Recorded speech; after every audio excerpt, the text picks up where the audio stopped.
अल्हम्दुलिल्लाह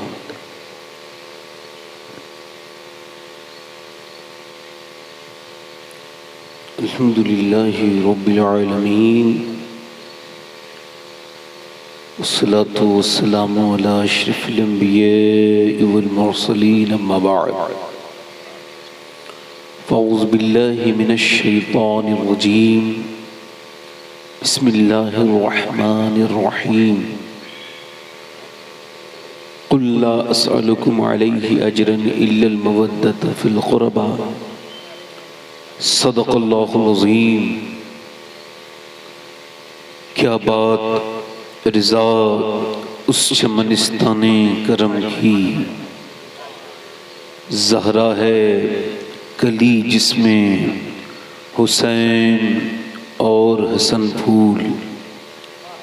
तेरी सरकार में लाता है रज़ा उसको शफ़ी, तेरी सरकार में लाता है रज़ा उसको शफ़ी, जो मेरा गौस है और लाडला बेटा तेरा। आइए मोहब्बत के साथ बारगाह रिसालत में दुरूद पाक का नजराना पेश फरमाएं। पढ़िए अल्लाहुम्मा सल्लि अला सय्यिदिना व अला आलि सय्यिदिना मौलाना मुहम्मद।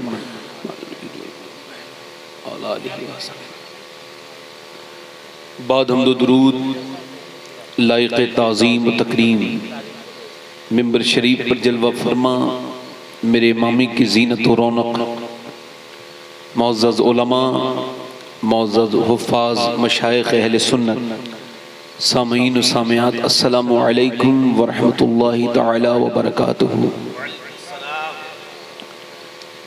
खैरियत से हैं आप लोग? अल्लाह का शुक्र है, मौसम बहुत अच्छा है। हो सके तो ये पंखा बंद कर दीजिए, ये आवाज़ कर रहा है।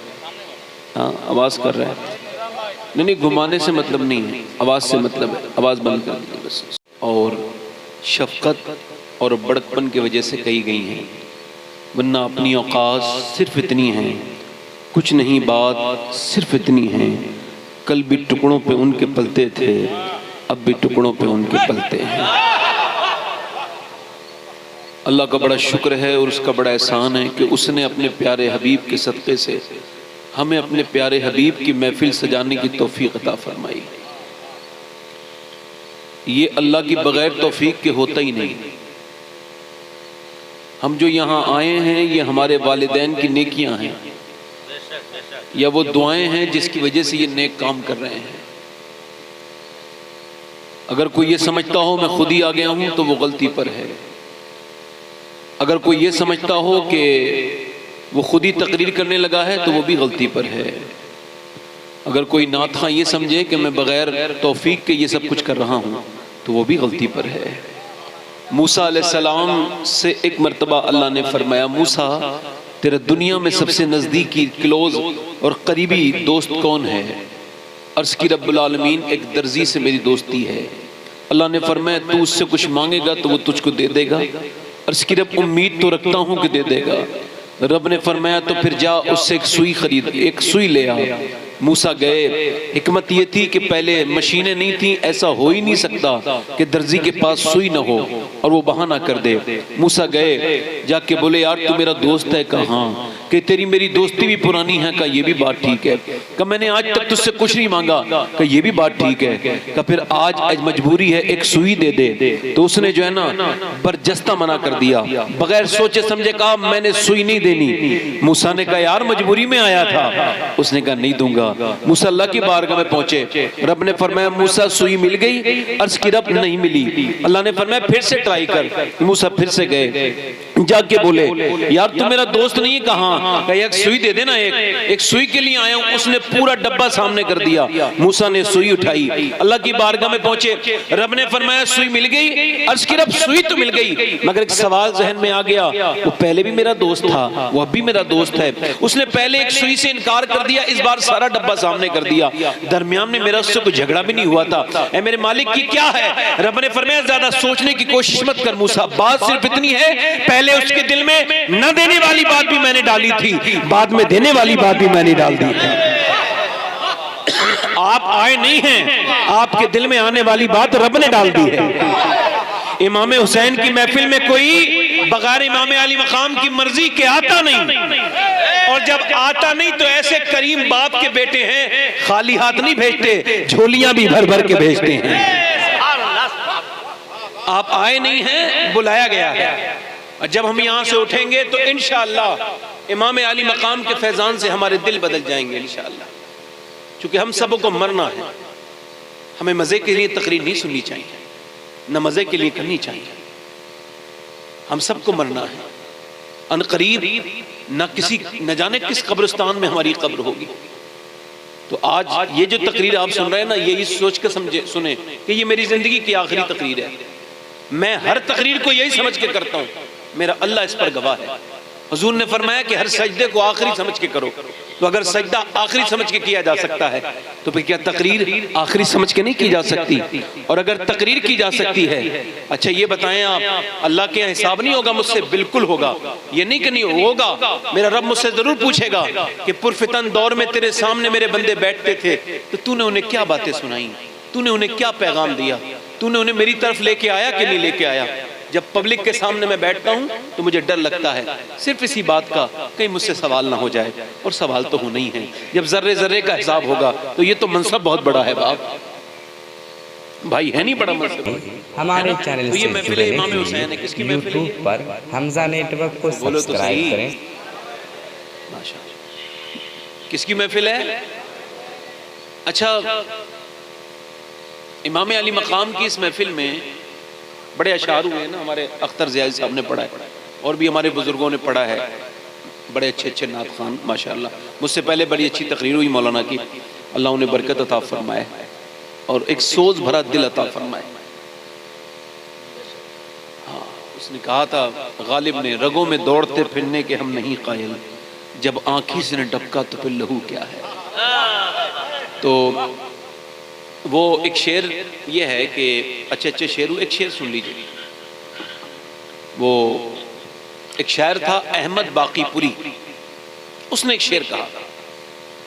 वैसे दुनिया की तकसीम बड़ी मुश्किल है ना भाई, कोई यूरोप में रहता है, कोई जो इंग्लिस्तान में रहता है, कोई एशिया में रहता है, कोई काले रंग का है, कोई गोरे रंग का है, किसी का छोटा कद है, किसी का बड़ा कद है।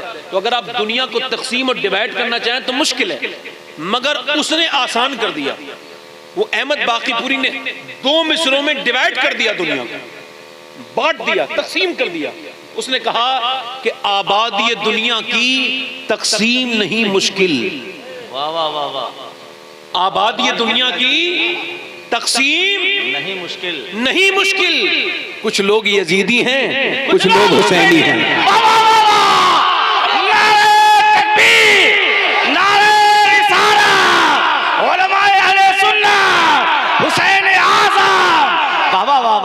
कुछ लोग यजीदी हैं, कुछ लोग हुसैनी हैं, कुछ लोग हुसैनी हैं। Abdurrahman ibn of, Ashara Mubashra के सहाबी, अपनी बीबी से कहते हैं, कौन अशरा मुबशरा?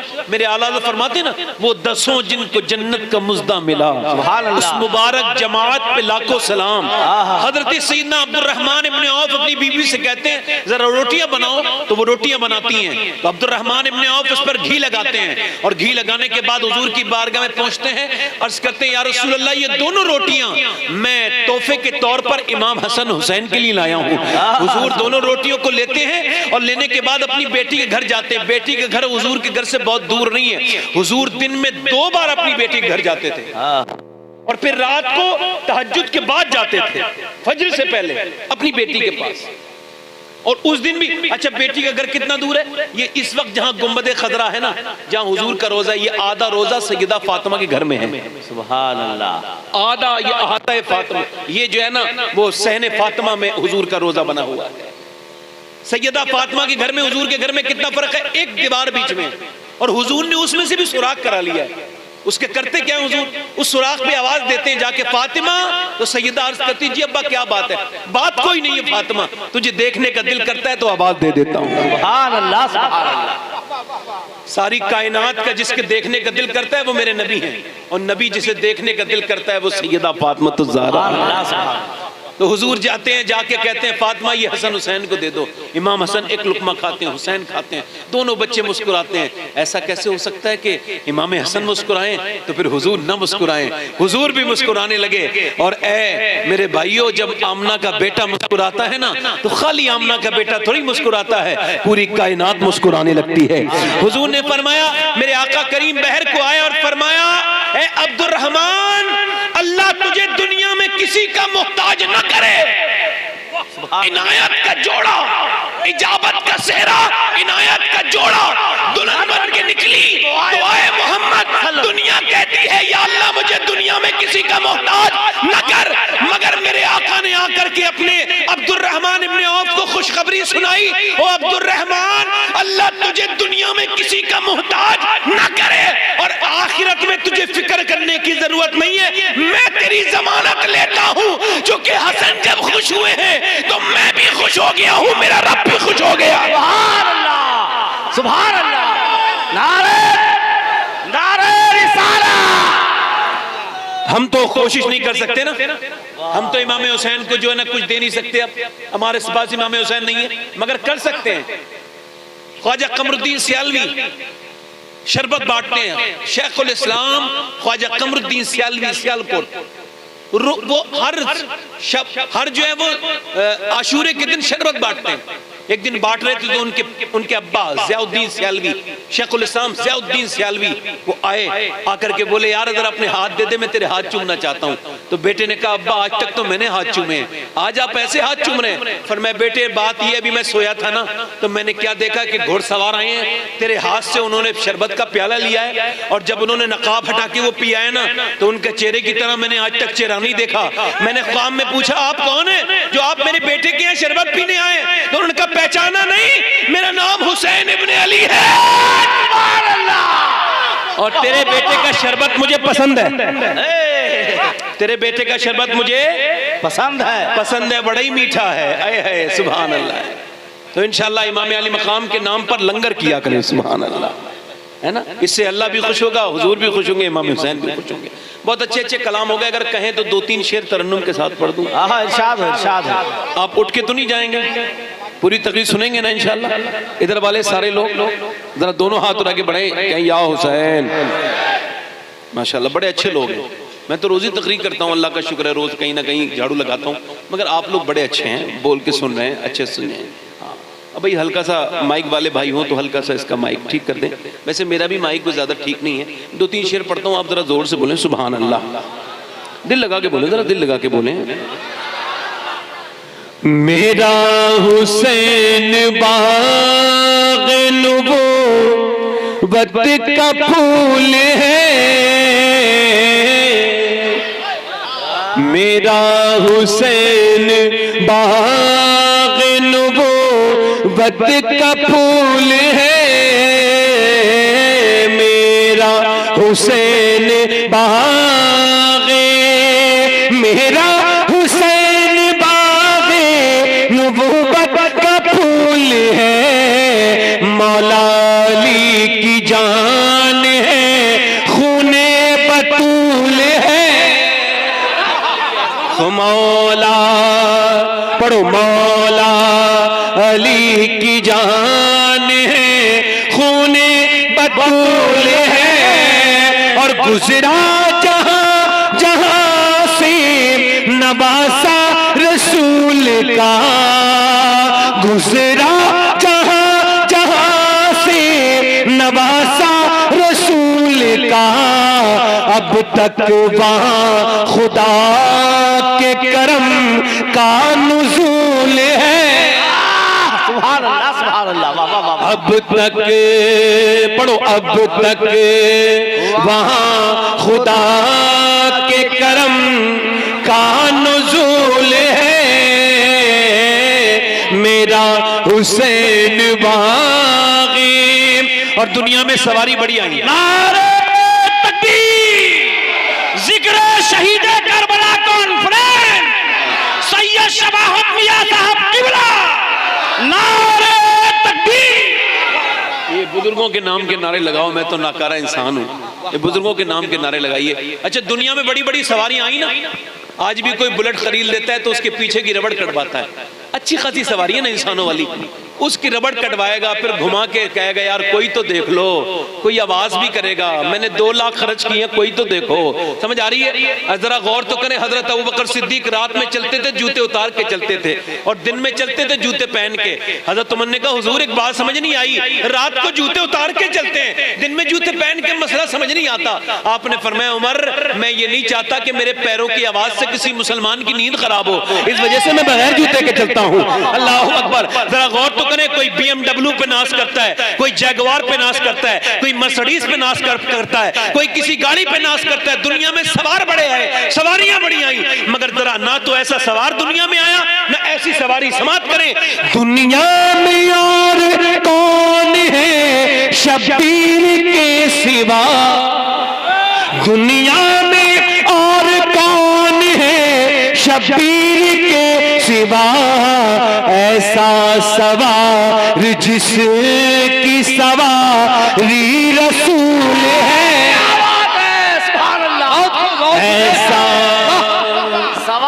ऐसा सवार जिसकी सवार, ऐसा सवार। और आखिरी शेर पढ़ता हूँ, जिसकी सवारी रसूल है। आखिरी शेर पढ़ता हूँ। अल्लाह अकबर। ये फैजान गौसल आजम है ना, फैजान हुसैन है ना, माशाअल्लाह। अब समात आखिरी शेर, अगर आपको लगे ये शेर बिल्कुल ठीक है तो रिस्पॉन्स कीजिएगा। जिसके लिए यजीद ने इतने सितम किए, जिसके लिए यजीद ने इतने सितम किए, वो ताज तो हुसैन के कदमों की धूल है। वो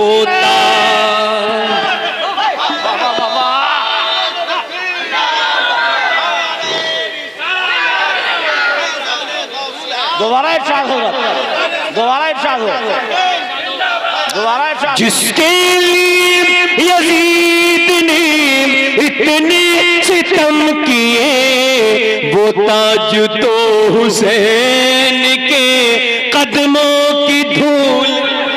सुभान अल्लाह। और धूल के दर से मांग ले जो चाहे जी करे, मालिक सभी जहान के आले रसूल है। सुभान अल्लाह, सुभान अल्लाह। अब मैंने अपनी तकरीर शुरू करनी है, बड़े आराम से बैठ के मेरी तकरीर सुने। बहुत आम लबो लहजे का इंसान हूँ और बहुत ज़्यादा आपसे दाद का भी तलब नहीं करता। मेरा ये तलब ये है कि आप ध्यान से सुन के जाएं। तबलीग कहते हैं प्रचार को, इधर देखें, तबलीग कहते हैं प्रचार को, किसी चीज को फैलाना। और हुजूर से, सरकारे दो आलम सल्लल्लाहु अलैहि वसल्लम से बड़ा मुबल्लिग कायनात में कोई नहीं। ना ऐसा कोई मुबल्लिग है, ना ऐसा कोई रसूल है, ना कोई ऐसा आका है और ना ऐसा कोई पैगंबर है। हुजूर की बारगाह में सहाबा अर्ज करते हैं या रसूल अल्लाह, आपकी तबलीग जो है ना, इस पर हम आपको उजरत देना चाहते हैं, कोई नजराना, कोई तोहफा देना चाहते हैं आपकी तबलीग पर। तबलीग कौन सी तबलीग? एक दिन नबी पाक सल्लल्लाहु अलैहि वसल्लम मदीने में बैठ के नमाज पढ़ रहे हैं। बैठ के नमाज पढ़ते हुए सहाबा ने कभी नहीं देखा था। वो करीब आए, उन्होंने हल्का बना लिया, हुजूर की बारगाह में अर्ज करते हैं या रसूल अल्लाह, आपको हमने कभी बैठ के नमाज पढ़ते नहीं देखा, आज क्या बात है जो आप बैठ के नमाज अदा फरमा रहे हैं? तो आपने फरमाया बात यह है कि मैंने आज 5 दिन से कुछ खाया नहीं है और मुझसे खड़ा नहीं हुआ जाता, इस वजह से मैं बैठ के नमाज पढ़ रहा हूं। हल्का सा इसका इको कम कर दें ताकि आवाज साफ हो जाए। बैठ के नमाज इस वजह से पढ़ रहा हूं कि मैंने बाबा फरीदुद्दीन गंज शकर, हजरत निजामुद्दीन औलिया महबूब इलाही कहते हैं मेरे पीर जब खाना खाते थे तो तोल के खाना खाते थे। और मैंने एक दिन उनसे पूछ लिया, हुजूर अल्लाह बेहिसाब देने वाला मेहरबान है, आप ये हिसाब से क्यों खाते हैं? तो आपकी आंखों में आंसू आ गए। एक तराजू था, छोटा था, उसमें से एक लुकमा तोलते थे और एक खाते थे पूरे दिन में। कहते थे आप ये एक ही लुकमा क्यों खाते हैं? तो बाबा फरीदुद्दीन रोने लगे और कहने लगे बात यह है निजामुद्दीन कि मैंने अपने आका के खाने का पूरी जिंदगी में हुजूर ने जितना खाना खाया ना, मैंने अंदाजा कर लिया है। तो मैं हुजूर का गुलाम हूं ना, हुजूर से ज्यादा खाना नहीं खाना चाहता, इस वजह से मैं तोल के खाना खाता हूं। अल्लाह। जो बहुत पेट भर भर के खाना खाते हैं वो वहां तक नहीं पहुंच सकते जहां तक फरीदुद्दीन पहुंचे हैं, निजामुद्दीन पहुंचे हैं। पैगंबर इस्लाम की याद, ऐसी याद आज तो हम भूल गए हुजूर। हमारे न घरों में हुजूर है, न हमारे मोबाइलों में हुजूर है, न हमारी नशिस्तों में हुजूर है। हम जो है ना भूल चुके हैं हुजूर को। गौर करें, मेरा इमाम कहता है जो ना भूला हम गरीबों को रजा, याद उसकी अपनी आदत कीजिए। मगर आज किसी को हुजूर याद नहीं है, न किसी को सरकार की जिंदगी याद है। अल्लाह अकबर। हजरत सहाबा इकराम, हजरत सहाबा हुजूर की बारगाह में आते हैं, आपको तबलीग पर कुछ उजरत देना चाहते हैं। मुसलमानों कभी भूल गए आप हुजूर की तबलीग को? मेरे आका फरमाते हैं जितने नबी आए हैं, यानी 1,24,000 कम बेश, फरमाते हैं सारों की तकलीफ एक पल्ले में रख दी जाए और मुझ मोहम्मद की तकलीफ एक पल्ले में रख दी जाए। तो फरमाते हैं मैंने जितने दुख सहे हैं और मैंने जितनी तकलीफें झेली हैं, मेरी तकलीफें, मेरी अज़ियतें सारे नबियों पर भारी हो जाएंगी, जितनी मैंने तकलीफें सही। देखो, दुनिया से भी जाना है और यहां से भी उठ के जाना ही है, मगर आज इस तकरीर को मिस ना करना। हो सकता है कि ये तकरीर मेरे अच्छे खात्मे का सबब बन जाए और आपके भी अच्छे खात्मे का सबब बन जाए। जरा गौर करें, हुजूर की जिंदगी को गौर कीजिए। पैगंबर इस्लाम पेट से पत्थर बांध रहे हैं, एक जंग हुई है, उसका नाम है जंग ओहद। अल्लाह के पैगंबर के तकरीबन 100 सहाबा शहीद हुए हैं और उसके बाद क्या किया है जालिमों ने? उन सहाबा इकराम की नाक काटी है, उनके कान काटे हैं और कान और नाक काटने के बाद काफिरों ने अपने गले में जो है वो हार के तरह से पहन लिया है। पैगंबर इस्लाम की मुबारक रुखसार पर एक खुद की एक कड़ी दाखिल हो गई है। किसी ने जाकर के सैयदा फातिमा से कहा है जल्दी चलो, आपके अब्बा जख्मी हो गए हैं। कोई कहता है नबी पाक शहीद तो नहीं हो गए। अल्लाह के पैगंबर के बारे में तरीके की बातें होती हैं। कोई जाकर के सैयदा फातिमा को किसे कहता है, तो सैयदा फातिमा अपने घर से निकलती हैं और निकलने के बाद ओहद के मैदान तक आती हैं। 3 किलोमीटर पैदल आती है हुजूर की बेटी, मगर जब अपने अब्बा के चेहरे को देखती हैं, मेरे माँ बाप कुर्बान हो जाए, हुजूर के रुखसारे मुबारक पर जब खून बह रहा था तो उस कड़ी को निकालते हैं साद अबी वक्कास और उस जख्म पर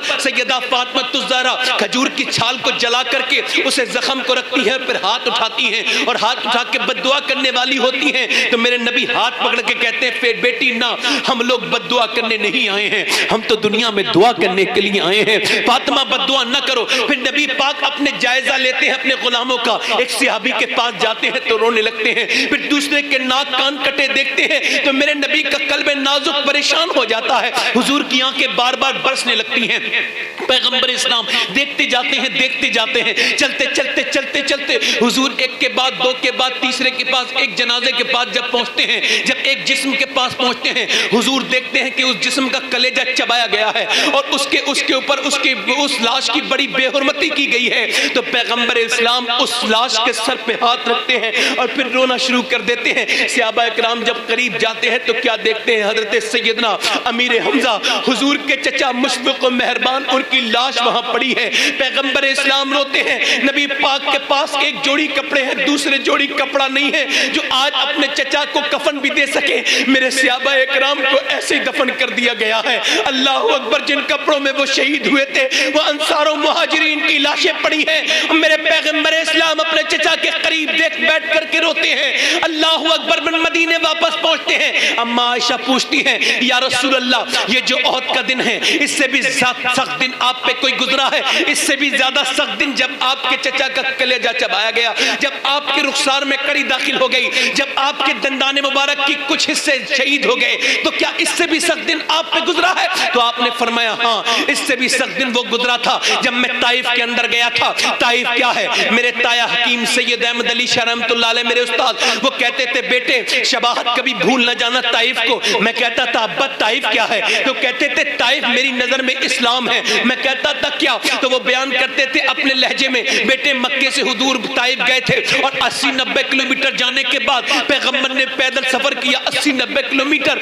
और लोगों से जाके कहा था आज जरा गौर तो करो, आज हमें वक्त पे कार ना मिले तो हम नाराज हो जाते हैं। आज तबलीग के दौरे पे जाने वालों को अगर उनके मन मुताबिक कमरा ना मिले तो नाराज हो जाते हैं। मगर मेरे हुजूर की तबलीग तो देखो, सख्त गर्मी में 90 किलोमीटर दूर पैदल चले हैं और जाकर के कहते हैं अल्लाह एक है। जब आप दावत देते हैं तो ताइफ के लोग आपकी बात को नजरअंदाज करते हैं, आपकी बात को रद्द कर देते हैं। मेरे हुजूर फरमाते तुम नहीं मानते तो ना मानो, मैं चला जाता हूं, मुझे जाने दो। मगर वो आपके पीछे बदतमीज बदतरीन बदबख्त जलील किस्म के लड़के लगा देते हैं और वो लड़के मेरे नबी की तरफ पत्थर उठाते हैं। हजरत सैयदना ज़ैद बिन हारिसा के लगते हैं और जब तक वो बर्दाश्त करते थे तब तक बर्दाश्त किए। एक पत्थर दो पत्थर वो निढाल होके गिर गए। अब पत्थर मेरे हुजूर की तरफ आने लगे। सोचो तो मेरे पैगंबर इस्लाम के बारे में, मेरे माँ बाप कुर्बान हो जाए मेरे हुजूर पर, मेरी नस्ल कुर्बान हो जाए मेरे हुजूर पर, मेरे तो सब कुछ मेरे आका ही है।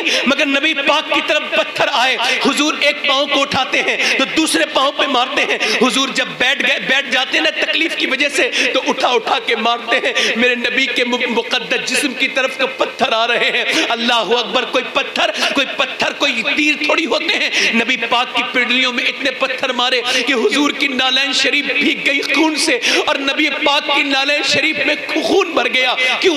आपको पता है इतने पत्थर मारे थे हुजूर की पिंडलियों पर कि पिंडलियां फट गई थी। मेरे आका की मुबारक पिंडलियां फट गई थी। मेरे नबी पाक को ज़ैद बिन हारिसा ने उठा करके उस तरफ को लेके गए। जिब्रील अमीन हाजिर होते हैं, अर्ज करते या रसूल अल्लाह, अल्लाह फरमाता है आप कहें तो इन बदतमीजों को बर्बाद कर दिया जाए, जालिमों को दोनों पहाड़ के बीच में इन्हें देश तो नाबूद कर दिया जाए। हुजूर फरमाते नहीं, ये ईमान नहीं लाए तो क्या हुआ, इनकी नस्लें ईमान लेके आएंगी। मैं रहमत आलम बना के दुनिया में आया हूं, मैं किसी के लिए बद्दुआ नहीं करूंगा।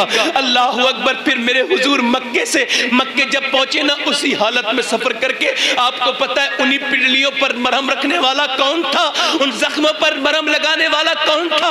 कोई और नहीं था, मेरे हुजूर की 7-8 साल की बेटी सैयदा फातिमा थी। उस छोटी सी फातिमा के दिल पे क्या गुजरती होगी जब उसने अपने बाप के जख्मों को देखा होगा।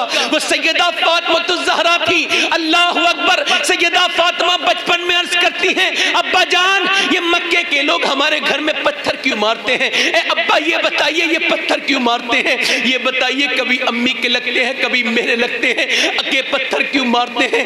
कैसा नाजुक सैयदा फातिमा के कलेजे पे असर पड़ता होगा, कैसे असरात मुरतब होते होंगे ज़हन फातिमा पर कि जब उनके घर में पत्थर आते थे तो नबी पाक ने फरमाया फातिमा अभी ये तेरे बाप को जानते नहीं है, जब जानेंगे तो फिर जुल्म नहीं करेंगे। एक दिन नबी पाक काबे में नमाज पढ़ रहे, तबलीग तो देखो नबी का मुबारक गर्दन दबा दी गई। मेरे आका करीम की आंखें बाहर को आने को ही। एक दिन नबी पाक काबे में नमाज पढ़ते थे, नमाज पढ़ते पढ़ते ऊंट की ओजड़ी ऊपर रख दी। मेरे माँ बाप कुर्बान हो जाए मेरे हुजूर पर। नबी ने सजदे को तूल दे दिया, बस जुदू वक्तरिब के मजे ले रहे हैं मेरे आका। मगर ये जालिम समझते हैं, ये मजाक उड़ाते हैं, ये हुटिंग करते हैं, ये नबी पर फिक्रे कसते हैं, ये जालिम मजाक उड़ाते हैं। मगर इन्हें क्या पता था जिनका गुलाम 2 उंगलियों से खैबर के दरवाजे को उठा के फेंक देता है, उसके बारे में ये ख्याल करना ये उससे ऊंट की ओजड़ी नहीं उठती, हिमाकत है। मगर कोई जाकर के सैयदा फातिमा से कहता है जाओ जाकर के देखो। अब 8 साल की 7 साल की फातिमा जाती है और जाकर के हुजूर की ऊंट की ओजड़ी को देखती है, बेचैन तड़प जाती है बेटी फातिमा और हटाती है ऊंट की ओजड़ी। और हटाने के बाद ऊंट की ओजड़ी फिर नबी पाक की जुल्फों पर लगी थी गिलाजत, छोटी छोटी बच्ची पानी नन्हे नन्हे हाथों से लाती है और आबे जमजम हुजूर की जुल्फों पे जब डालती है ना, हुजूर ऐसे देखते हैं पूरे मक्के में कोई नहीं है जो मेरे हुजूर का साथ दे। ऐसे करके हुजूर देखते हैं अपनी बेटी को, छोटी सी बेटी को देख के रोने लगते हैं। जब बाप की आंखों में आंसू देखती है बेटी तो सैयदा फरमाती है मेरे अब्बा आप रोए नहीं, मेरी अम्मी कहती थी एक दिन वो आएगा अल्लाह आपको बहुत इज्जत अता फरमाएगा। हुजूर ने बेटी को चुपटा लिया और मेरे आका काबे में नबी पाक अपनी बेटी से चिपट के रोने लगे। अल्लाह अकबर, कैसे दर्द मेरे मुस्तफा ने सहे हैं, कैसी तकलीफें मेरे हुजूर ने सही है। अल्लाह अकबर। फिर शैबे अबी तालिब में नबी पाक को 3 साल तक बाइकाट किया गया। हुजूर फरमाते इतने भूखे रहते थे मेरे कौम के बच्चे, मेरे कबीले के बच्चे, उनके रोने से पहाड़ों के दिल तो लरज जाते थे मगर कुफारे मक्का के दिल पे कोई असर नहीं होता था। अल्लाह अकबर। मेरे नबी पाक ने हिजरत की, हिजरत करते तो काबे को देख के रोते थे। आज हाजी 10 दिन रह ले, 15 दिन काबे में, तो काबे की जुदाई में रोता है। मेरे हुजूर तो पूरे 53 साल रहे हैं काबे के करीब, काबे को देख के रोने लगते हैं और कहते हैं काबे मेरा बचपन तेरे करीब गुजरा है। फिर काबे को छोड़ के जाते हैं मदीने, मदीने पीछे पीछे आपकी बेटी सैयदा ज़ैनब बड़ी बेटी वो भी जाने लगी। अब जब वो चुपके से हिजरत करती है तो उन्हें जालिम कुफार को पता चल जाता है। वो रास्ते में घेर के कहते हैं इसमें से नबी की बेटी कौन है, कहा ये है। और उनकी दुश्मनी नबी से थी ना, उन्होंने जाकर के हुजूर की बेटी के नेजा मारा एक जालिम ने। वो ऊंटनी पर बैठी थी, ऊपर से नीचे गिर गई। जब गिरी तो नबी पाक की बेटी के पेट में बच्चा था, वो शहीद हो गया। और जब वो शहीद हो गया,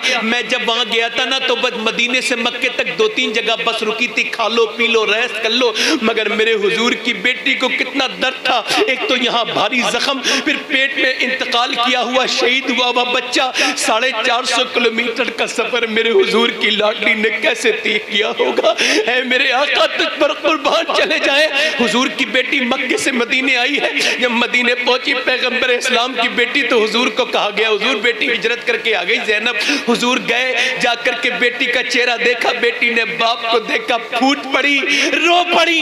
नबी पाक ने सर पे हाथ रखकर नाना ज़ैनब गम न कर, तूने अपने बाप की सुन्नत को अदा कर दिया है नाना। फिर हुजूर को लोगों ने देखा कि मस्जिद नबी में जाके रोने लगे। अर्ज़ की हुजूर आप क्यों रोते हैं? फरमाया ज़ैनब का चेहरा बिल्कुल अपनी माँ खतीजा की तरह है। जब उसका चेहरा देखा है तो मुझे खतीजा की याद आ गई है। मेरी बेटी पे कितना जुल्म किया है जालिमों ने मेरी ज़ैनब पर। अल्लाह अकबर। मेरे पैगंबर इस्लाम के गुलामों, आज हम भाई भाई आपस में बात नहीं करते।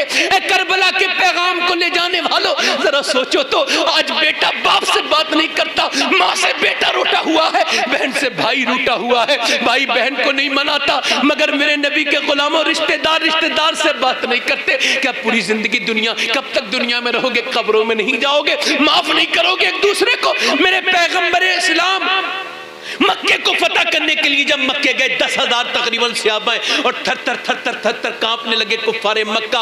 हुजूर जा रहे हैं, काला इमामा बंधा हुआ है, रोशन चेहरा चमक रहा है। मेरा इमाम कहता है खुर्शीद था किस जोर पर, क्या बढ़ के चमका था कमर, बेपर्दा जब वो रुख हुआ, ये भी नहीं वो भी नहीं। मेरे पैगंबर पहुंचते हैं, इरशाद फरमाते हैं लोगों तुम्हें डरने की जरूरत नहीं है। अल्लाह के रसूल ने फरमाया मैं सबको माफ करने आया हूँ। सहाबा अर्ज़ करते हुजूर हमें बदला लेने दे, इन्होंने हम पे बहुत जुल्म किया, हमारे बच्चों को मारा, हमें मारा, इन्होंने बिलाल की खाल में बुस भरा है, इन्होंने अम्मार को मारा है, इन्होंने अबू अम्मार को मारा है, इन्होंने अम्मार की माँ को मारा, इन्होंने बड़ा जुल्म किया। हुजूर ने नहीं फरमाया मैं माफ करूंगा, मुझे माफ करने का हुक्म है। एक आदमी आता है, एक हम है जो अपने घर वालों को माफ नहीं करते। एक मेरे पैगंबर के सामने मुंह ढक के आता है एक आदमी, कहने लगा आप सबको माफ कर देंगे? आप फरमाते कर दूंगा। आपने फरमाया बोलो क्या बात है कि आप सबको माफ कर देंगे? फरमाया हाँ। उसने क्या लगा वो आप उसे भी माफ कर देंगे जिसने आपकी बेटी के नेजा मार के गिराया था?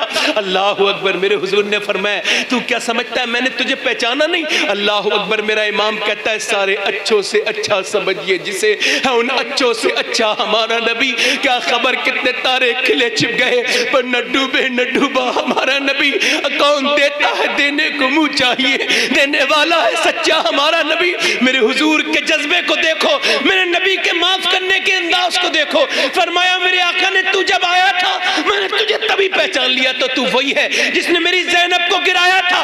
फरमाया तू भी कलमा पढ़ ले, मैं मोहम्मद तुझे भी माफ करने के लिए तैयार हूँ। सुन्नत मुस्तफा यूं अदा कीजिए, अपने दुश्मन के हक में दुआ कीजिए। ये कैसा दीन है कि आपस में एक दूसरे को माफ नहीं करते। हुजूर ने फरमाया तुम में बेहतर वो है जो पहले सलाम कर ले। फरमाते मेरे आका जब दो मुसलमान आपस में एक दूसरे को माफ नहीं करते तो मैं उन्हें कौसर का जाम कयामत के दिन नहीं पिलाऊंगा। लोगों आज इस हुसैनी पैगाम लेकर के जाओ। आज तुम्हें अपने भाई से अल्लाह के लिए दिल पे पत्थर रख के अपने भाई को माफ करो, अपने बाप से बात करो, अपने रिश्तेदारों से बात करो। जिंदगी मुख्तसर है। मेरे आका फरमाते हैं जो ये चाहता है कि बीमारियों से दूर रहे, वो अपने रिश्तेदारों से अच्छा सलूक किया करे, वो अपनी माँ से अच्छा सलूक किया करे, वो अपने अजीजों से अच्छा सलूक किया करे। ये जो तबलीग है ना, आपको पता है ये जो तबलीग है मक्के वाली, मदीने वाली, इस तबलीग पर सियाबाज करते थे हुजूर, हम आपको इस पर कोई उजरत, कोई नजराना देना चाहते हैं। हुजूर से पहले अल्लाह ने जिब्राइल को भेजा और जिब्राइल ने आकर के अल्लाह का पैगाम सुनाया।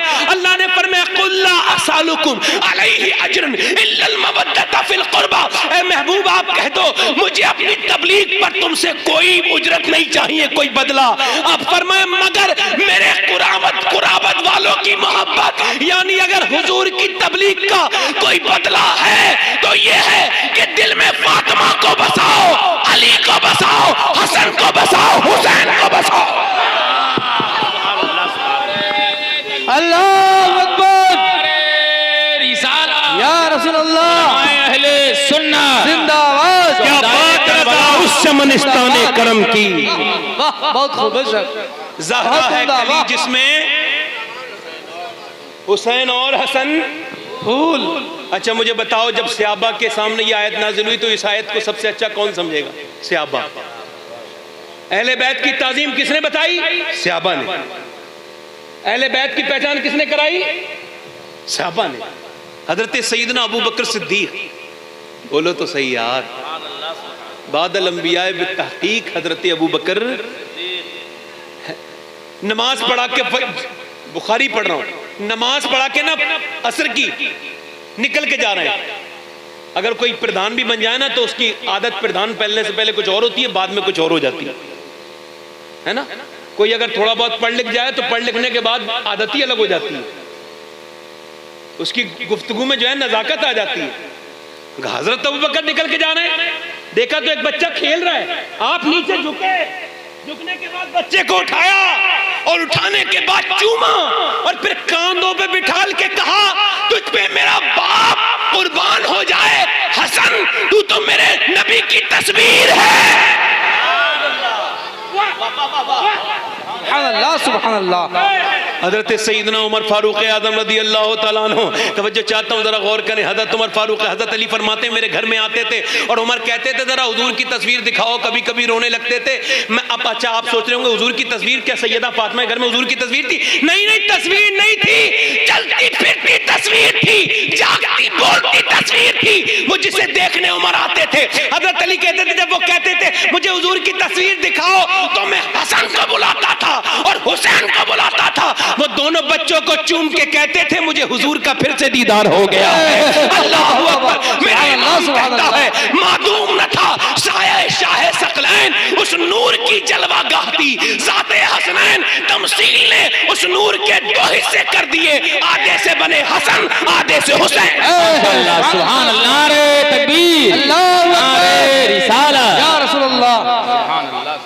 अफजल है कुल जहां में घराना हुसैन का, अफजल है कुल जहां में घराना हुसैन का, नबियों का ताजदार है नाना हुसैन का। सुभान अल्लाह, सुभान अल्लाह। बहुत नबियों, बहुत बोलो तो सही, सुभान अल्लाह, सुभान अल्लाह। हजरत सैयदना अबू हुरैरा, सुभान अल्लाह।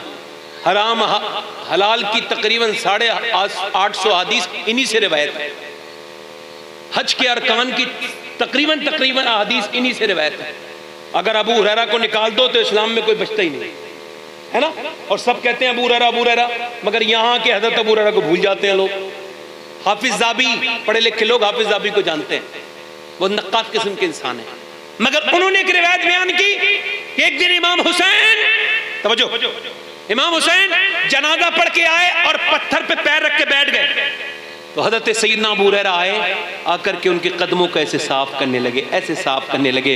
हज़रत इमाम ने अपना पैर ऊपर को किए, एहतराम की वजह से कहा, आप ये क्या कर रहे हैं? मेरे नाना के सहाबी हैं। कहा, हुसैन, जो तेरा मर्तबा नाना ने मुझे बताया है ना, अगर तुम्हारे पैरों को अपने सर पे भी रख लूंगा फिर भी हक अदा नहीं होगा। हज़रत अबू हुरैरा का इंतकाल होने वाला है और वो आ गया मरवान। कौन? मरवान लानती, लानत है उस पर, दुश्मन अहले बैत, दुश्मन सहाबा। आला हजरत ने उस पर लानत भेजी है। समझो है? वो आके मालूम है क्या बोला? इधर देखें यार, अबू हुरैरा तुम आदमी तो बड़े अच्छे हो, तुमसे मैं बहुत खुश हूं, मगर एक बात मुझे बड़ी तकलीफ हुई तुम्हारी पूरी जिंदगी में। एक बात से तकलीफ हुई। क्या? तुम हसन हुसैन से कुछ ज्यादा ही प्यार करते हो। यार ये आज औलाद को हो रही है तो कौन सी बड़ी बात है, बाप को तो ये तकलीफ पहले से है भाई। अहले बैत की मोहब्बत की तकलीफ मरवान को है। जब ये कहा तो हजरत अबू हुरैरा, इंतकाल का वक्त था, बिल्कुल इंतकाल हुआ, थोड़ी देर के बाद आखिरी हदीस रिवायत करते हैं, उठ के बैठ जाते हैं। अब फरमाते, क्या बकता है भाई तू, क्या बात कही तूने? सुन, मैं तुझे बताता हूँ हसन हुसैन का मकाम। कहते हैं एक दिन ना, अदरक और कहते हैं एक दिन फरमाते हैं, एक दिन एक काफला जाके कहीं रुका, मैं हुजूर के साथ था, तो काफले में से बच्चे की रोने की आवाज आने लगी। तो मेरे आका करीम सल्लल्लाहु अलैहि वसल्लम ने फरमाया, देखो अबू हुरैरा कौन रो रहा है? तो मैंने कहा, हुजूर बच्चे उधर रो रहे हैं। तो सरकार ने फरमाया, किसके बच्चे? कहा, हुजूर उधर देखे। हुजूर गए तो देखा सैयदा फातिमा के बेटे रोते थे। हुजूर ने फरमाया, फातिमा ये बच्चे क्यों रोते हैं? कहा, अब्बा पानी नहीं मिला, प्यास से रोते हैं। हुजूर ने फरमाया, अबू हुरैरा पूरे मैदान में ऐलान करा दो, जो हसन हुसैन को पानी देगा उसका नाना उसके बदले में उसे कौसर का जाम पिलाएगा।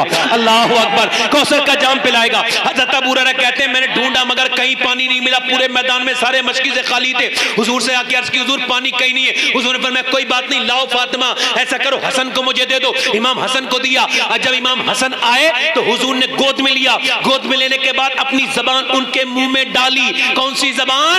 वो जबान जिसको सब कुंजी कुंजी कहे, उसकी नाफिस हुकूमत पे लाखों सलाम। आपने उंगली डाली, आपने अपनी जबान डाली, हसन चूसते रहे। इमाम हसन, उसके बाद वो सो गए, दे दिया उन्हें, ला हुसैन को दे दो, हुसैन को दे दिया। हुसैन ने भी वो जबान चूसी और वो ने भी दे दिया। अब यहाँ पर रोक के एक बात कहना चाहूंगा, तवज्जो चाहता हूँ, गौर करें। जब खैबर के मौके पर एक औरत ने हुजूर को जहर दिया था, जहर में मिला हुआ क्या था?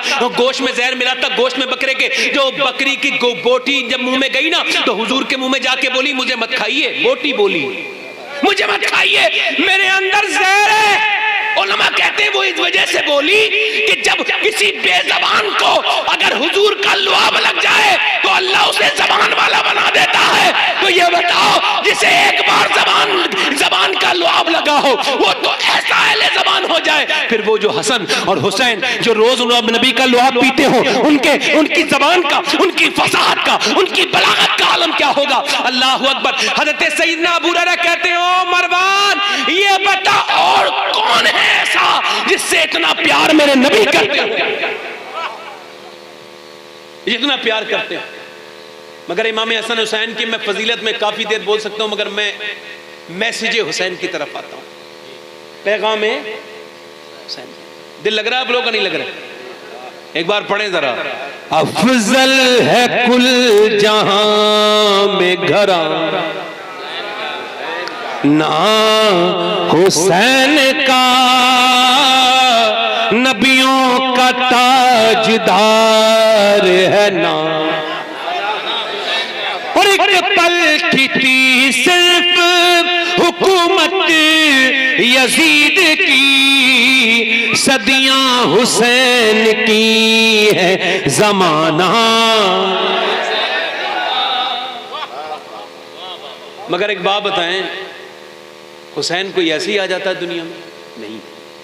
इकबाल कहता है लोग मुझसे हुसैन की बात करते हैं तो मैं कहता हूं यार बाद में हुसैन की बात करना, पहले ये देखो हुसैन आए कहां से,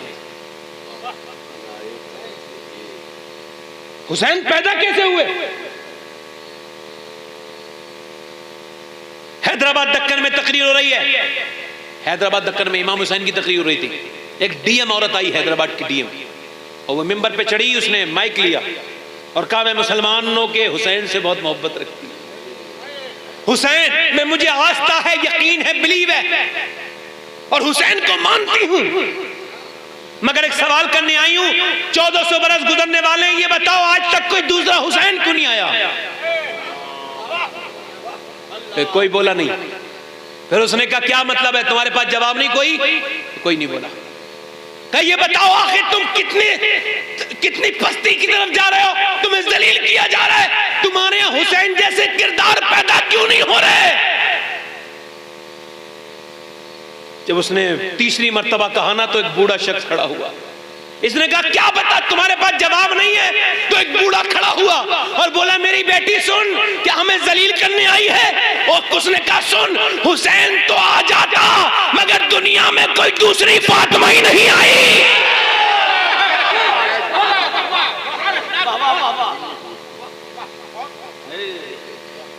फातिमा कौन है?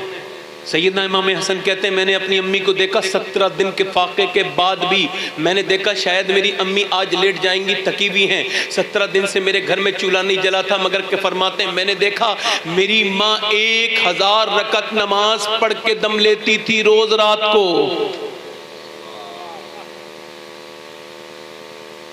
मेरी बहनें सुने, मेरी बेटियां सुने, कितनी नमाज पढ़ती थी? कितनी पढ़ती थी? कितनी पढ़ती थी बोलो? 1000 पढ़ती थी। सैयदना मौला अली जिसके बाप हो हुसैन ने, आप देखें, मैं यकीन जाने मैं जब तकरीर करता हूं ना तो एक एक शख्स पर मेरी नजर होती है और मैं चाहता हूं कि ये शख्स थोड़ी देर मुझे सुने, बातचीत ना करे इधर उधर की, क्योंकि बेअदबी बहुत बड़ा गुनाह है। और हुसैन की जब बात हो रही है तो फिर किसी और की नहीं होनी चाहिए। आपको पता है सैयदा फातिमा कौन है? पता है कुछ? पता है कुछ? सैयदा फातिमा वो हैं जिनके बारे में बुजुर्गों ने लिखा है, सैयदा फातिमा और हजरत अबू बकर, इन दोनों के नाम का वसीला हुजूर कभी रद्द नहीं करते।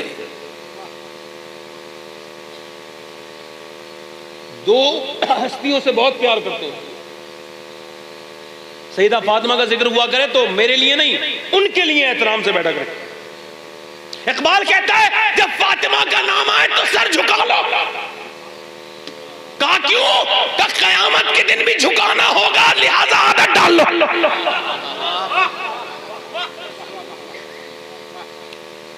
अच्छा सुने, इमाम हुसैन का धड़ कहाँ है? धड़ है इमाम हुसैन का करबला में, और सर कहाँ है? कूफे में, 50 किलोमीटर दूर। धड़ यहाँ है, वहां सर कुरान पढ़ रहा है। मगर ये कैसे हो गया? इसका दिबाचा देखो, इसका इब्तिदाइया देखो, इसकी शुरुआत देखो, ये कहां से हुई? अशरफ अली थानवी ने भी लिखा है और भी उलमा ने लिखा है मौला अली के बारे में कि मौला अली ऐसे कारी थे कुरान के, ऐसे कारी थे कि आप एक पांव रकाब में रखते थे और जीन पे बैठने से पहले पहले एक कुरान पूरा कर लेते थे। क्या ये बात समझ में आ जाएगी? और समझ में आ जाए तो करामत कब होती है?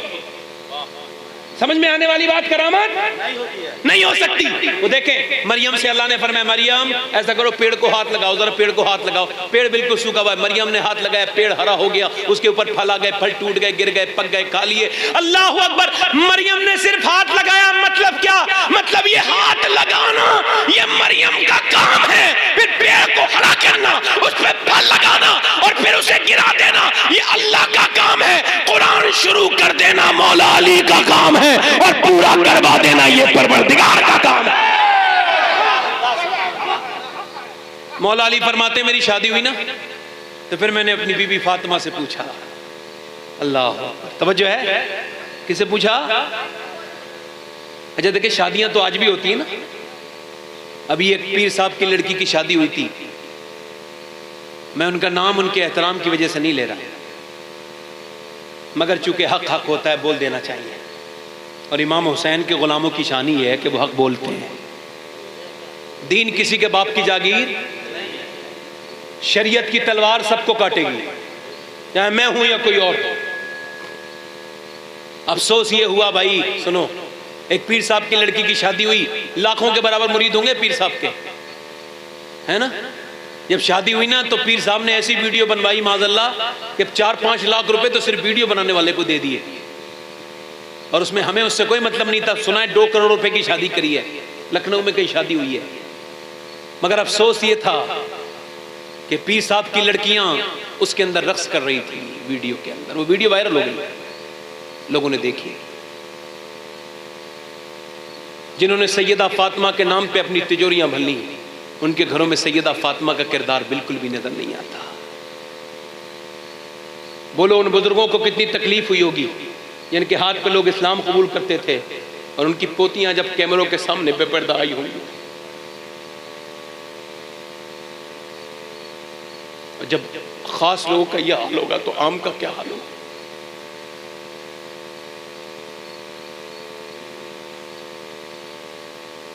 सैयदना मौला अली फरमाते हैं मेरी शादी हुई ना तो मैं फातिमा को देख के रोने लगा।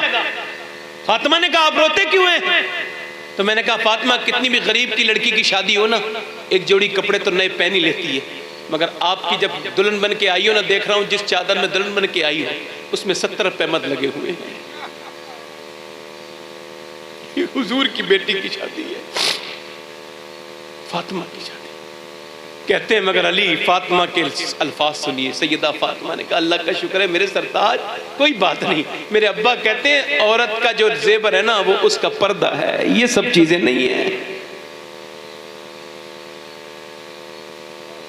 आज झगड़े नहीं होते सास नंदों में, आज बीबी से शौहर का झगड़ा नहीं होता। हज़रत अली कहते हैं मैं 5 दिन के बाद अपने घर पहुंचा। कितने दिन के बाद? बोलो तो सही यार। और मैंने दरवाजे पे दस्तक दी, कहते दरवाजा खोलते ही उन्होंने मुस्कुरा के मुझे सलाम कर दिया। यही सैयदा फातिमा का किरदार है, किसी ताबीज की जरूरत नहीं। घर बनाना हो, शौहर घर में आए मुस्कुरा के सलाम करो, इंशाअल्लाह बरकतें नाजिल होंगी, सलामती फैलेगी। और ये बात है, उसने कहा था वसीम बरेलवी ने, थके हारे परिंदे जब बसेरे को लौटे तो सलीक़ेमंद शाखों का लचक जाना जरूरी है। अल्लाह अकबर। मौला अली कहते हैं मैं अंदर गया, मैंने कहा फातिमा मुझे भूख लगी है, तो मुझे प्यास पानी दे दिया। मैंने कहा प्यास नहीं लगी है फातिमा, भूख लगी है, तो फिर पानी दे दिया। मैंने कहा प्यास नहीं लगी है, मैंने पानी पीने के बाद कहा तो वो अंदर चली गई, वो कमरे में गई, मैं समझा खाना लेने गई। मैंने कहा फातिमा खाना लाओ, नहीं आई। फिर मैंने दूसरी बार आवाज दी फातिमा खाना लाओ, नहीं आई। कहते मैंने तीसरी बार आवाज दी फातिमा जरा खाना तो लाओ, तो कहते अंदर से कोई आवाज नहीं आई बल्कि सिसकने की आवाज आई। मैंने अंदर जाके देखा तो पूरे कायनात के मालिक व मुख्तार की बेटी एक कोने में बैठी है, सर पे फटी हुई चादर है, नीचे को मुंह है और बिल्कुल पीला रंग हो रहा है। मैंने पूछा फातिमा क्यों रो रही हो और सिसक के रो रही हैं? तो कह लगे मेरे सरताज मुझे अफसोस हो रहा है कि आप खाना मांग रहे हैं और मैं आपको खाना नहीं दे पाई, नहीं दे पा रही हूँ। कहा क्यों? कहा आप भूल गए जब आप घर से गए थे तो 2 दिन का फाका था, आज घर में आए हैं 7 दिन से घर में कुछ पका नहीं है, बच्चे भी भूखे हैं, हसन हुसैन भी, और मैं अफसोस कर रही हूँ कि मैं आपको खाना नहीं दे पाई। यार जरा इतना भी बड़ा कोई हो सकता है? मौला अली कहते हैं मैंने कहा फातिमा तुम मुझे बता देती। तो फिर कहते हैं मुझसे ऐसे लफ्ज कहे कि मैं रोने लगा। मुझसे कहा मेरे सरताज मेरे अब्बा ने कहा था अली से वो मत मांगना जो उनके पास मौजूद ना हो। अल्लाह अकबर। जरा गौर तो करें, जिसकी माँ ने उसे फाके करने सिखाए हो, ये क्या मामला है? करबला में ऐसे हुसैन नहीं आया, किरदार फातिमा इसके बीच में है। सुनो मौला अली फरमाते हैं मैंने फातिमा से शादी होने के बाद पूछा ये बताओ फातिमा कि जब मैं तो कुरान पढ़ता हूं तो पहला पैर रकाब पे रखता हूं और जीन पे बैठने से पहले पहले एक कुरान पूरा कर देता हूं, आपका क्या हाल है? आपने फरमाया मैं अपने अब्बा की बरकत से मेरा हाल ये मेरे सरताज कि मैं अपनी चक्की के अंदर जब नाच डालती हूं और जब उसे घुमाती हूं एक चक्कर पूरा नहीं होता कि फातिमा का कुरान पूरा हो जाता है। तवज्जो चाहता हूं, ये बताओ जब अली और फातिमा ऐसे कुरान पढ़ते हो तो हुसैन अगर नेज़े पे कुरान पढ़ दे तो इसमें हैरत की बात क्या?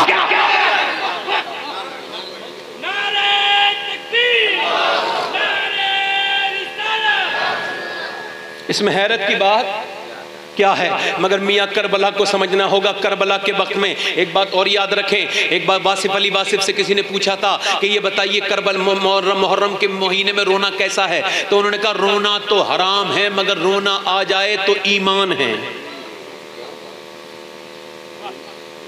राफ़िज़ियों की शक्ल शबाहत तो हराम है मगर ईमान, आला फरमाते जिसके दिल में हुसैन की मोहब्बत नहीं वो अपने दिल पे अफसोस करे कि उसका किस तरह का दिल है। करबला के मैदान में इमाम हुसैन क्यों गए?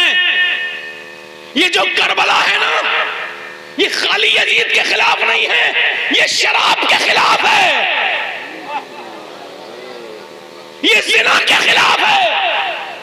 और करबला ये समझ लीजिए, दो लफ्जों में करबला को समझिए, सुनिए, मकसद रसूल है इस्लाम को फैला जाना और मकसद हुसैन है इस्लाम को बचा जाना। यजीद शराब पीता था, हुसैन ने अपनी आंखों से उसे मक्के में शराब पीते देखा था। यजीद जिना करता था और जब वो मिंबर पे बैठा तो उसने सोचा मेरे सामने सिर्फ हुसैन ही काटा है, इन्हें दबा दूंगा, ये मेरे बैत कर लेंगे तो फिर मेरा रास्ता आसान हो जाएगा। मगर हुसैन ने कहा मैं अपनी जान तो दे दूंगा, मगर नाना के दीन में मिलावट मुझे मंजूर, मिलावट मंजूर नहीं है। आप जरा गौर करें, ये जो हिंदुस्तान आजाद हुआ है ना, इसमें भी इमाम हुसैन का हाथ है। अगर इमाम हुसैन ना होते तो हम अंग्रेजों के गुलाम होते। चूंकि जब गांधी, हिंदुस्तान के गांधी जब ये अभियान चलाया उन्होंने आज़ादी वाला, तो उनसे किसी ने पूछा एक चरखा है, ये आपकी धोती कुर्ता है, इससे क्या कर लेंगे, चंद लोग आपके साथ हैं। इतना बड़े अंग्रेजों की इतनी बड़ी ताकत है, उनके पास बहरी ताकत है, हवाई जहाज, उनके पास फौज है, उनके पास ताकतें हैं, उनके पास बंदूकें, कैसे आप आखिर कैसे आजाद कराएंगे अपने आप को। तो उसने कहा था गांधी ने, मुझे ताकत पे भरोसा नहीं है, मेरे पास सिर्फ एक मिसाल है दुनिया में, उसके अलावा कोई दूसरी मिसाल नहीं है। कहा वो कौन मिसाल है? कहा वो हुसैन इब्ने अली की मिसाल करबला वाली है। करबला के मैदान में हुसैन भक्कर थे तो 22,000 से टकरा गए, 22,000 का नामो निशान करबला से खत्म हो गया और 72 के खेमे अब भी करबला में लगे हुए हैं। नारे तकबीर, नारे रिसालत। करबला के मैदान की तरफ इमाम इस्लाम को बचाने के लिए चले हैं, करबला के मैदान की तरफ को चले। तवज्जो चाहता हूं, गौर से सुनते चले जाएं। इमाम करबला के मैदान में चले हैं, इस्लाम को बचाने के लिए चले हैं। ये कौन मियां चला है? लोग कह रहे हैं मत जाइए, आपको शहीद कर दिया जाएगा। आपने फरमाया अगर मौत मुझे आनी ही है तो फिर शहादत से अच्छी कोई सूरत नहीं हो सकती। शहादत ही है बस मकसूद मोमिन, न माले गनीमत न किस्मत कुशाई। इकबाल कहता है बस न माले गनीमत न किस्मत कुशाई, शहादत ही है बस मकसूद मोमिन। इमाम जाते हैं, अल्लाह अकबर, निकल के खानकाहों से अदा कर रस्म शब्बीरी। ये इमाम है जिससे बड़ा सज्जादा नशीन कायनात ने आज तक नहीं देखा होगा। मगर जब दीन पर बात आई तो इमाम ने अपने सज्जादगी छोड़ दी। मदीने को, और सुनो, जब 8 जिलहिज्जा को जब एहराम बंध रहे हैं हज के लिए तो इमाम हुसैन जा रहे हैं करबला के लिए। क्या बताओ, क्या इमाम हुसैन हज से प्यार नहीं करते थे? क्यों नहीं करते थे? इमाम हुसैन ने 25 हज पैदल किए थे। एक मरतबा आप काबे आ रहे थे तो आपसे किसी ने कहा तलबिया पढ़ लीजिए, आपने फरमाया मैं नहीं पढ़ूंगा। जब आपसे कहा गया तलबिया पढ़िए तो आपने जब तलबिया पढ़ा तो आप ऊंटनी से नीचे गिर गए खौफ की वजह से। लब्बैक अल्लाहुम्मा लब्बैक, लब्बैक अल्लाहुम्मा लब्बैक, ये कहते कहते नीचे गिर गए। लोगों ने पूछा इब्ने रसूल क्यों गिर गए? कि जब मैं लब्बैक कह रहा था तो ये डर लग रहा था कहीं अल्लाह ताला ये ना कह दे ला लब्बैक, मैं तेरी हाजिरी कबूल नहीं करता।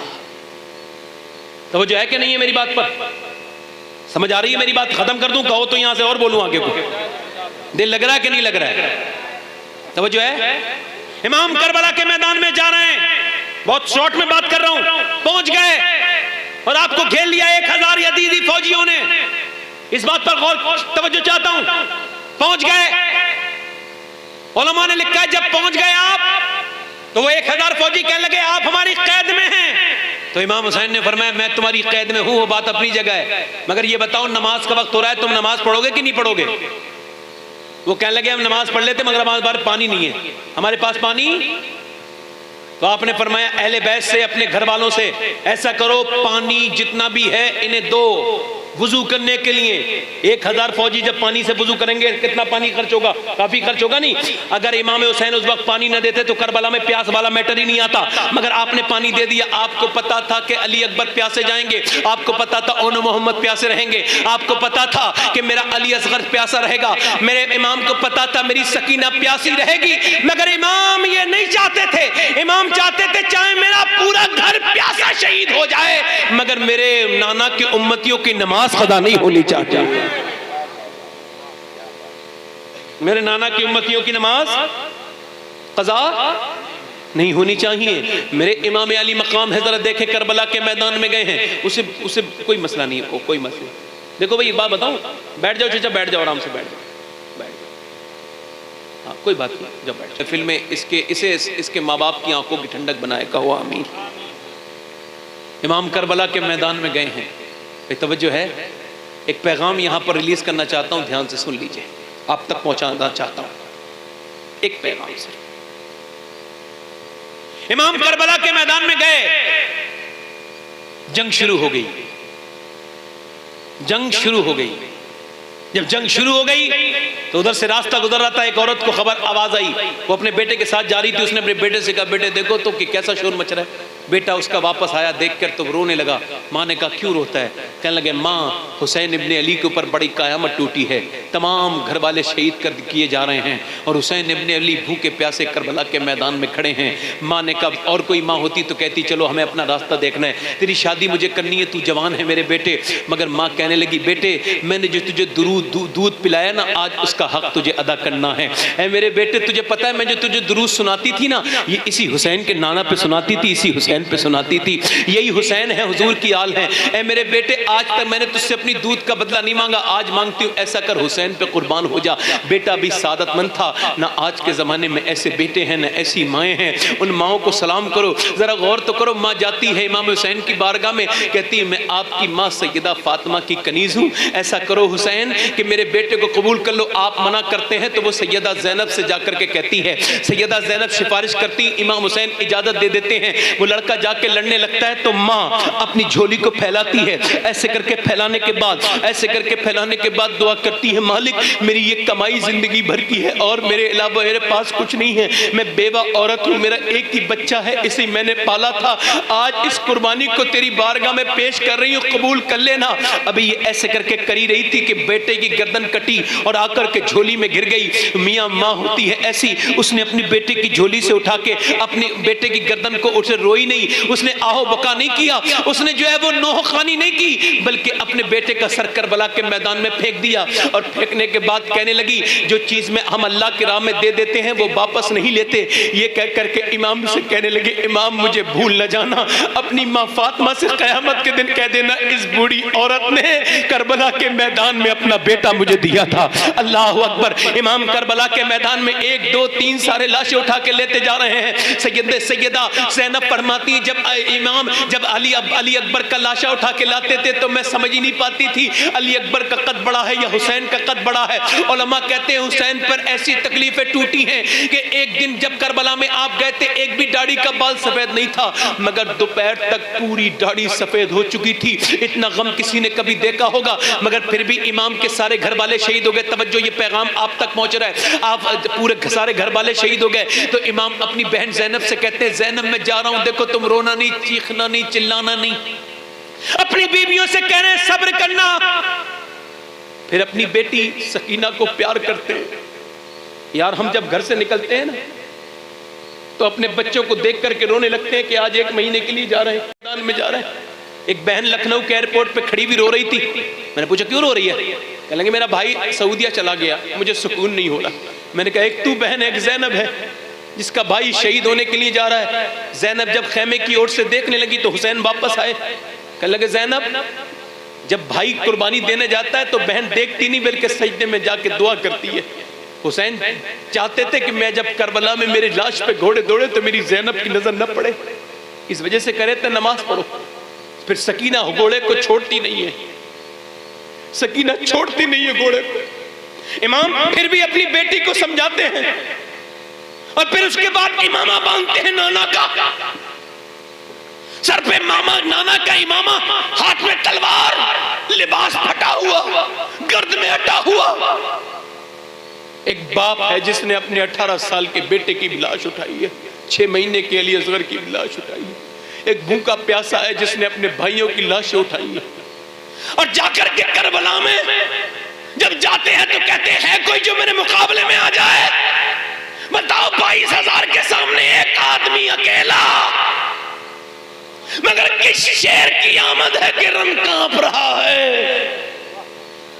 इमाम जाते हैं, है कोई मुकाबले में नहीं आता, किसी की हिम्मत नहीं होती, उन्हें पता है भूखा है, प्यासा है, मगर अली का खून दौड़ रहा है रगों में। अल्लाह अकबर। इमाम अब बताओ, अकेले जाकर के 22,000 पे हमला बोल देते हैं। मुझे बताओ, जो 22,000 पे हमला बोलते वो अली का ही तो बेटा हो सकता है।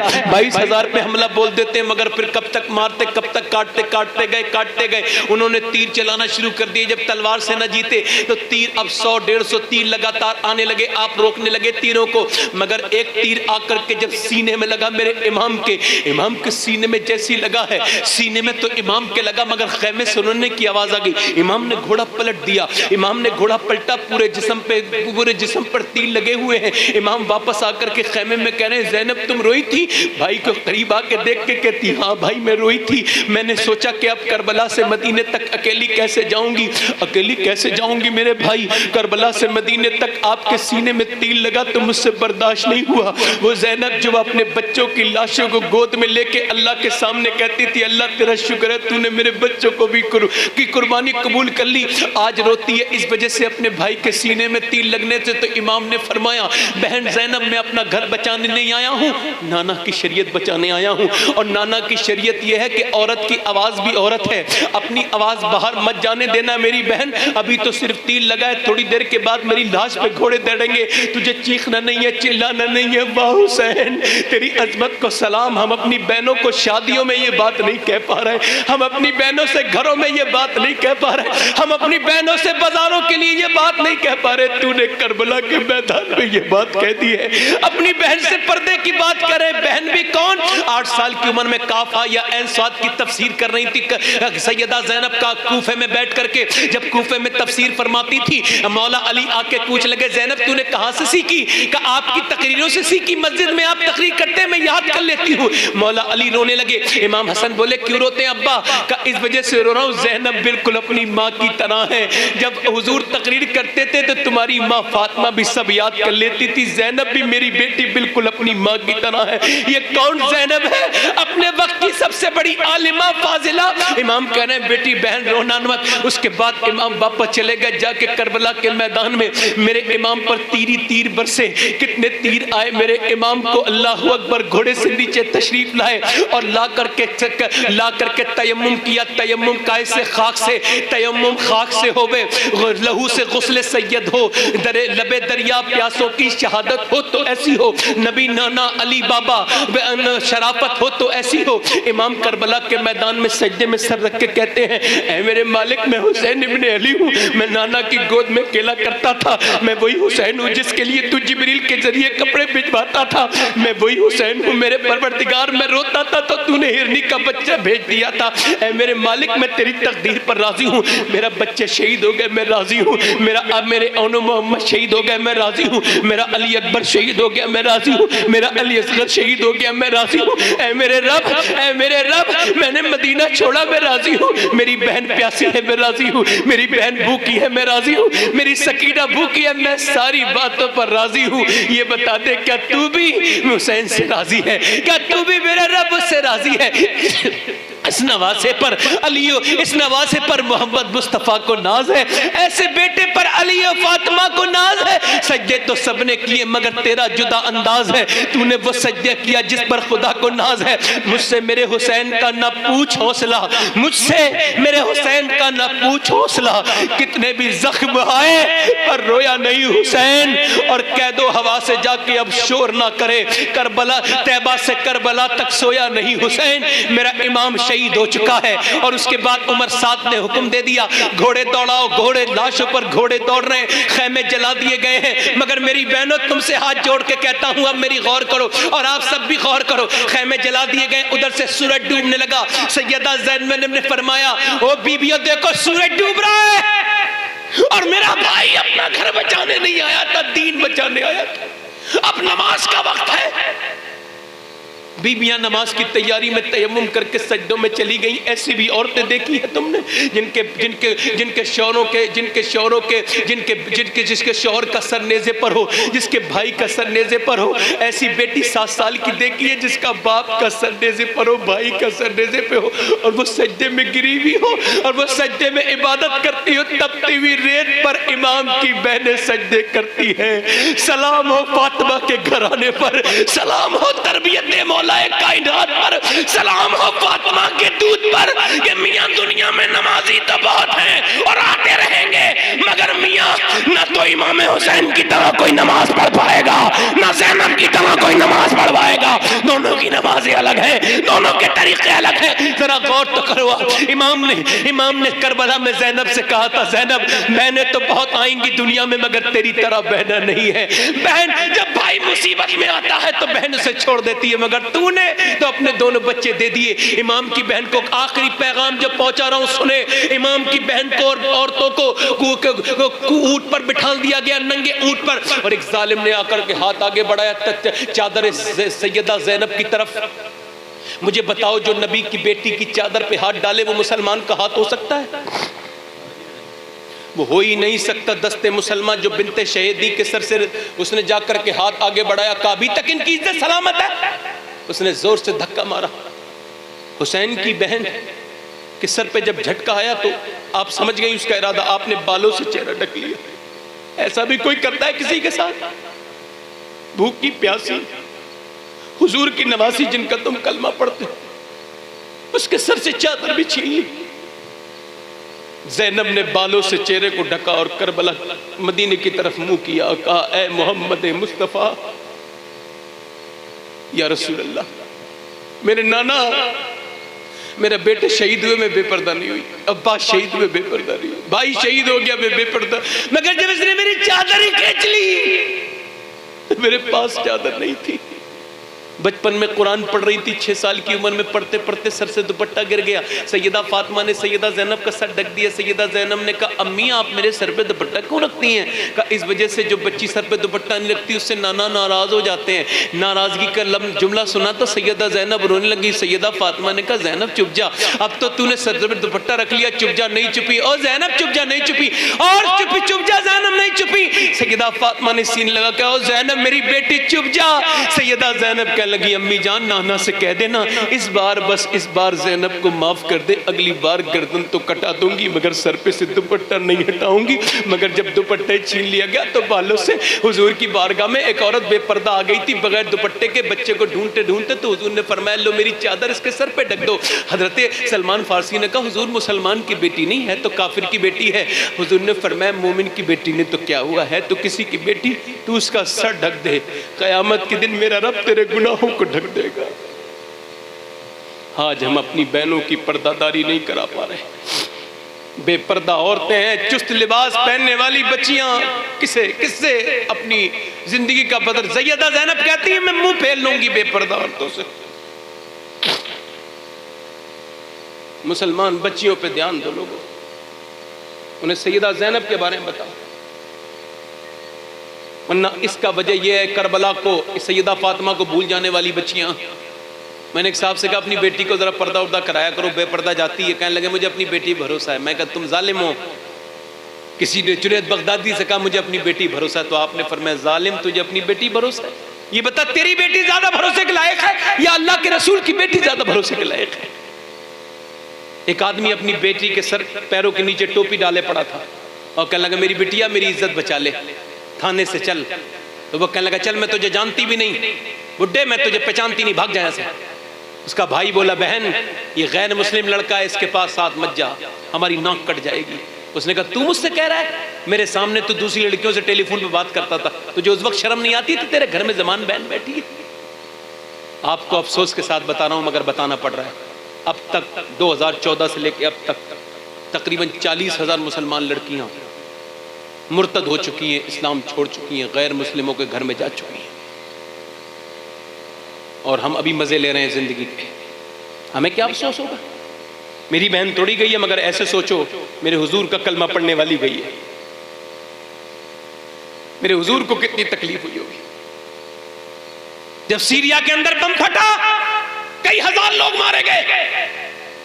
औरतें निकली, उस मलबे में से निकली, एक औरत के हाथ में कटा हुआ बच्चा था, कटा हुआ बच्चा गोद में लेके, मगर पर्दे में थी सारी औरतें, 20, 25, 50 औरतें, फटे हुए बुरखे, मगर बुरखे थे। अंग्रेज बोले हमने इनके बाप मार दिए, इनके शौहर मार दिए, इनके रिश्तेदार मार दिए, मगर इनके पर्दे अभी खत्म नहीं हुए। वो टोंट कसने लगे, मजाक उड़ाने लगे। तो एक औरत पलट के मुड़ी और बोली, ओ जालिम मरदूद अंग्रेज, सुन, मेरा बाप, मेरा भाई, मेरा शौहर तो मर गया, मगर मेरे नबी का इस्लाम अभी जिंदा है।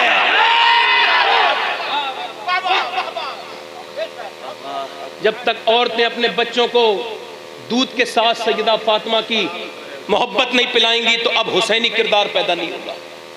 वही नचकइये और गाने वाले, बजाने वाले, फिल्म देखने वाले पैदा होंगे। बच्चा रो रहा है तो माँ ने क्या रख दिया? मोबाइल रख दिया, ले। बच्चे के हाथ में मोबाइल रख दिया, बच्चे को फिल्म दिखा दी। ये बच्चे की किरदार है। हुसैनी रंग जब तक चढ़ा रहा उम्मत में, तब तक वली पैदा होते रहे। दिल्ली के अंदर एक माँ रो रही है रात के वक्त में, तहज्जुद के वक्त में, आधी रात के वक्त में रो रही है। बच्चे की भी आंख खुल गई, 7-8 साल का बच्चा। बच्चे ने अपनी माँ को रोते देखा तो उठ के माँ को मैंने सलाम फेरा तो बच्चा कहने लगा, अम्मा तुम रो क्यों रही थी? तो माँ कहने लगी, बेटे मैं अभी सोती थी तो मेरे हाथ पे कीड़ा चढ़ गया, मैंने सोचा आज तो कीड़ा मैं हटा लूंगी, मगर कल मेरा जनाजा निकलेगा और जब मैं कब्र में जाऊंगी, जब कीड़े मेरी तरफ को आएंगे, कभी आप सोचना अकेले कमरे में जाके बैठना, कोई मच्छर नहीं होता है, मगर जैसे ही इंसान जाके बैठता है मच्छर चारों तरफ से आ जाते हैं। ये आशिक होता है मच्छर, इसे खुशबू आती। ऐसे ही न जाने कब्र में कितने कीड़े होते हैं। इंसान जैसे ही मरा और जैसे ही कब्र में गया वैसे कीड़े आने शुरू हो गए। वो औरत रो के कहने लगी, मेरे बेटे जब मेरे तरफ कीड़े आएंगे, नाक में घुसेंगे, मुंह में घुसेंगे, मेरा पेट फट जाएगा, मेरा क्या होगा? माँ जब रोने लगी तो बेटे के ऊपर भी असर हुआ। बेटा कहने लगा, अम्मी आप तो बड़ी हैं, मैं तो अभी बच्चा हूँ, मेरा क्या होगा? मेरी माँ। तो माँ ने कहा, बेटे तू सजदा कर, अल्लाह तुझे बरकतें देगा। तो बेटा सजदे में जब गया तो फिर माँ सजदे में जाके रो के बोली, मालिक यहाँ तक लाना मेरा काम था, रात हो रही आधी, मेरा बच्चा 7 साल का तेरे सामने सजदे में, इसे कबूल कर ले अपनी बारगाह में।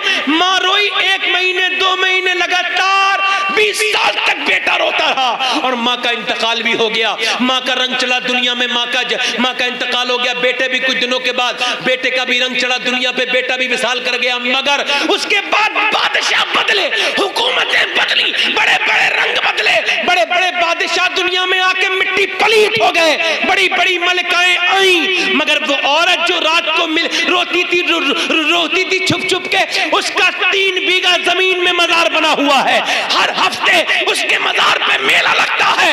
उसका नाम माई साहिबा अलमारूफ माई साहिबा जुलेखा अलमारूफ माई साहिबा है और उसके बेटे के मजार पे रोज मेला लगता है। उसका नाम निजामुद्दीन महबूब इलाही है। माएं नेक होती थी तो बच्चे ये गंदी फिल्में नहीं देखते थे। आज नौजवान लड़कों के मोबाइल चेक करके देख लो। अरे हुसैनियत का पैगाम ये है, यजीद डांस देखता था औरतों का और हुसैन इसके खिलाफ थे। अब जिनके मोबाइलों में रक्स है औरतों का, वो याद रखें, वो जाने अनजाने में यजीदी हरकत कर रहे हैं। शराब पीना यजीद को लिए हलाल था माज़अल्लाह। आज जितने लड़के उस तरफ जा रहे हैं। सुने, नौजवान लड़कों की आदत है कि मोबाइलों को लॉक लगा देते हैं, हिस्ट्री मिटा देते हैं। मैंने जो भी गंदा देखा है अब कोई देखेगा थोड़ी। अब तो माज़अल्लाह गुनाह को गुनाह नहीं समझा जाता। फेसबुक पे लड़की बेहयाई के साथ तस्वीर खिंचवा रही है और वो आदमी उसे देख रहा है आराम से, उसकी ईमान पे कोई असर नहीं पड़ रहा। ईमान होगा तो असर पड़ेगा ना, ईमान वालों का तो पड़ता है। कहीं ऐसा तो नहीं ईमान के तोते उड़ गए। हुजूर फरमाते हैं ऐसा वक्त आने वाला है मेरी उम्मत पर सुबह को मुसलमान होगा और शाम को गैर मुस्लिम हो जाएगा। नौजवान लड़कों क्या समझते हो अल्लाह गाफिल है तुमसे, तुम्हारे मोबाइलों से? रातों को हिस्ट्रियां मिटा देने वालों, ये बताओ कितने भी लॉक लगा लो, ये बताओ कोई ऐसा भी लॉक बनाए जो अल्लाह से छुपा सको। बाबा फरीद की बात करके अपनी बात को खत्म कर रहा हूं। दिल लग रहा है कि नहीं लग रहा है? लग रहा है कि नहीं लग रहा है भाई? बाबा फरीद की बात करूं। बाबा फरीदुद्दीन गंजे, बोलो तो सही। निजामुद्दीन औलिया के पीर, बोलो तो सही भाई, बोलो तो सही। बाबा फरीदुद्दीन गंजे शकर। वो कहते हैं मेरे पीर खुतबुद्दीन बख्तियार काकी ने, अच्छा पहले क्या होता था, मैं तकरीर करता था, कोई उठ के जाता था, मैं रोक लेता था, ए भाई, अब मैं रोक नहीं रहा हूं तो लोग ये समझते हैं कि जैसे ये आदमी बेवकूफ है। ये तो यहां तो अल्लाह की रहमतें बरस रही हैं। क्या है घर पे, घरों में क्या रखा है? कितने लोग घरों में रहते थे, उन्हें उठा उठा के कब्रिस्तान में डाल दिया लोगों ने, तो समझते थे हमें यही रहना है। बाबा फरीद कहते हैं मेरे पीर कुतुबुद्दीन बख्तियार काकी ने मुझसे कहा, बेटे ऐसा कर, फलां जगह चला जा फरीद, वहां तुझे कुछ अल्लाह की निशानी देखने मिलेगी, एक नेक बंदा, उसके पास चला जा। कहते मैं चला गया, लंबा सफर करके पहुंचा तो कहा पहाड़ के ऊपर अल्लाह के वली रहते हैं। मैं चढ़ा तो ऑक्सीजन कम था मेरे अंदर, और वहां जाके और कम हो गया पहाड़ पे, तो तबीयत बिगड़ गई। मगर फिर मैंने देखा गार है, गार एक गुफा है, उसके बाहर मैंने देखा पाँव पड़ा है, कटा हुआ पाँव, पैर। और मैं जब अंदर गया ना तो एक बड़े खूबसूरत बुजुर्ग बैठे थे, मुझे देख के खड़े हुए, और मैंने उन्हें देखा तो उनका भी एक पाँव नहीं था। उन्होंने मुझे सीने लगा लिया और मुझे बड़ी तरक्की दे दी तरीक़त में, बड़ी मेरी मनाजिलों को उन्होंने तरक्की दे दी मनाजिल को। कहते मैं उनके करीब गया और मैंने उससे बात होने लगी, कहने लगे उन्होंने बहुत कुछ उनकी सोहबत से मिला। जब मैं वापस होने लगा तो मैंने कहा हुजूर एक सवाल करना चाहता हूँ। कहा क्या? कहा हुजूर अगर तकलीफ ना हो, बुरा ना माने तो सवाल करूँ। का क्या? कहा हुजूर एक पाँव बाहर कटा पड़ा है, एक पाँव आपका नहीं है, बस ये सवाल था। एक पाँव आपका नहीं, एक बाहर कटा पड़ा। तो उन्होंने कहा बेटे ये गुनाह का जिक्र भी गुनाह है, मैं नहीं बताऊंगा। मैंने कहा नहीं हुजूर बताओ। मैंने नहीं बताऊंगा। वो रोने लगे, कहने लगे बेटे मैं नहीं बताऊंगा चाहे तू कुछ भी कह। मैंने कहा खुदा के वास्ते मैं लंबा सफर करके आया हूँ, ये पैर किसका पड़ा? एक पैर आपका भी नहीं है। तो कहा यार तू पूछता है तो बताता हूँ। यहाँ बारिश बहुत होती है ना, तो एक दिन बारिश लंबी चौड़ी हुई और मैं बारिश को रोक ना सका। वो बारिश लंबी हुई, मेरे पास कंबल नहीं था, मैं सर्दी रोक ना सका, मेरी तबीयत बिगड़ गई। दूसरे दिन जब धूप निकली ना तो मैं बाहर को निकला। 10-15 दिन के बाद धूप निकली थी। अपनी गुफा के बाहर मैं जब वो बाहर निकला और जब मैं धूप से सिकने के लिए अपने आप को जो धूप की तपिश लेने के लिए, तो मेरी बाहर बैठा ही था तो मुझ पे आजमाइश पड़ गई। बड़ी खूबसूरत हसीन दिल नशीन एक लड़की गुजर के जा रही थी, न जाने कहाँ से आई थी पहाड़ के ऊपर। मैं उसे देखा तो मैं इस पे फरिश्ता हो गया, मेरी आंखों के जरिए वो दिल पे असर कर गई। मैंने अपना पाँव उठाया उसकी तरफ को। शेख इमाम रब्बानी फरमाते हैं मुझे दिल फसानी कि जिना क्या है, आंखें देखती हैं, दिल पसंद करता है और इसे शर्मगाह इस बदअमल को पूरा कर देती है, ये जिना है। आंखें, हुजूर फरमाते हैं जो आंखों से देखेगा उसकी आंख में जहन्नम की आग भरी जाएगी। कहते जब मैंने पाँव उठाया ना ऐसे करके बाहर को जाने के लिए, तो पैर मेरा भी मुअल्लक था, हवा में था। इतनी देर में आवाज आई हातिफ़े गैब से, यारी की बातें हमारे साथ करते हो और जाते किसी और के पीछे हो। कहते हैं मैं कांप गया और कांप के बोला मेरे रब मुझे माफ कर दे, मैं तो तुझे दूर समझ रहा था, जिसे दूर समझा हुआ है तू वो बहुत ही तुझसे करीब है। मैं समझता था तू दूर है मगर मेरे रब तू कितना करीब है मेरे। अच्छा अब यारी पे दाग लग गया ना ये, तो मैं ये दाग छुटाऊंगा जरूर मेरे यार। ये जो पैर यार के खिलाफ गया ये अब अंदर नहीं आएगा। कहते मैंने पत्थर भारी उठाया, उठाने के बाद जोर से अपने पाँव पे मारा तो यार फरीद में बेहोश हो गया। फिर मैं होश में आया तो फिर मेरी पैर टूट चुका था। फिर मैंने दूसरी मर्तबा उसे तोड़ा, तीसरी मर्तबा मारा, उसकी नसें काटी, मैंने उसे अलग किया और उसे फेंक दिया। और फेंकने के बाद कहा यार अब मुझसे राजी हो जाना ए मेरे यार, अब मैंने वो पाँव निकाल के फेंक दिया जो तेरी यारी के खिलाफ पड़ा था। आज नौजवानों को इसकी फिक्र नहीं कि उनकी आंखें कहाँ देख रही हैं, वो किसकी बेटी को देख रहे हैं। अल्लाह अकबर, अल्लाह अकबर। बाबा फरीद कहते हैं मैं चीख मार के रोया। मैंने कहा हुजूर आप तो बहुत बुलंद हैं। कहने लगे नहीं यार ये तो छोड़, ये बता मेरा अल्लाह मुझे माफ कर देगा। तो मैंने कहा अल्लाह आपको माफ नहीं करेगा, जो आपकी ये बात सुन के तौबा करेगा अल्लाह उसे भी माफ कर देगा। अल्लाह अकबर, अल्लाह अकबर, अल्लाह अकबर। हज़रत जुनैद बगदादी के पास एक शराबी आया, कहने लगा मैं 40 साल से शराब पी रहा हूँ, अल्लाह माफ कर देगा। आपने फरमाया तेरा इंतजार कौन कौन करता है? कब मेरी माँ नहीं करती, वो भूल गई है। कहती क्या पता मेरा बेटा कहाँ शराब पी के पड़ गया, वो अब इंतजार नहीं करती, ना उम्मीद हो गई। तुम्हें अजाब देने वाला नहीं, वो तुम्हें माफ कर, गफूर रही और तुम उसी की तरफ पलटोगे, उसी की तरफ। या अय्युहल इंसान मा गर्रका बिरब्बिकल करीम, कितने अच्छे से पुकारता है। हजरत सैयदना हजरत हसन बसरी तकरीर फरमाया करते थे, एक हफ्ते में 3 बार, तो 2 बार औरतें सुनती थी। एक औरत थी तकरीर सुना करती थी, तकरीर सुनते सुनते वो 18 साल हो गए, उसका एक बेटा था, बेवा हो गई। बहुत खास बात है, सुनिए, बेवा हो गई। जब वो बेवा हो गई तो उसका एक बेटा था, तो किसी ने कहा शादी कर ले, उसने कहा शादी नहीं करूंगी, बेटा अकेला रह जाएगा। मगर बेटे को दौलत ज्यादा मिली तो बिगड़ गया, शराब पीने लगा, जिना करने लगा। हज़रत सैयदना हसन बसरी का मुरीद था, आपने उसे तौबा कराई, 1 बार 2 बार 3 बार 4 बार 70 बार तकरीबन तौबा कराई, वो नहीं माना। तौबा करता फिर तोड़ देता। गलत दोस्त जो मिल गए थे, और गलत दोस्त जो होते हैं ना वो इंसान, मगर कब तक गुनाह करता, थक गया। एक दिन बीमार हो गया, टीबी हो गई, टीबी मरज पुराना है, उसकी दवा अभी इजाद हुई है। तो जब थक गया, बिस्तर पे पड़ा था, माँ को रहम आया। माँ ने कहा बेटे तू तौबा करके मरता तो अच्छा होता। तो बेटे ने कहा मैं तौबा कर लूंगा, तू हसन बसरी को बुला ला।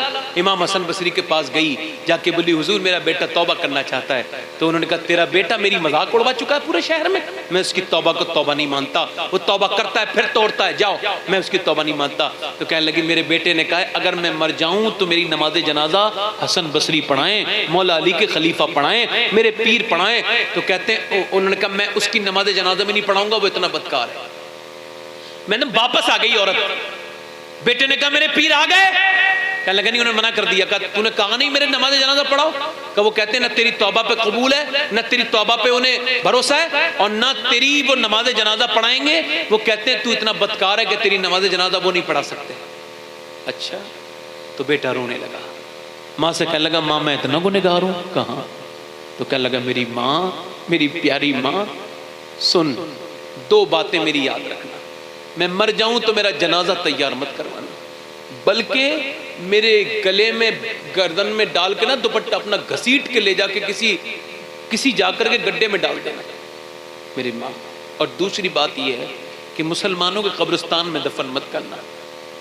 मैं बहुत गुनहगार हूँ, मेरी रातें दिन गुनाह में गुजरे हैं, बहुत बदकार हूँ, मुझे पता है जब मैं कब्र में रखा जाऊंगा अजाब जरूर आएगा।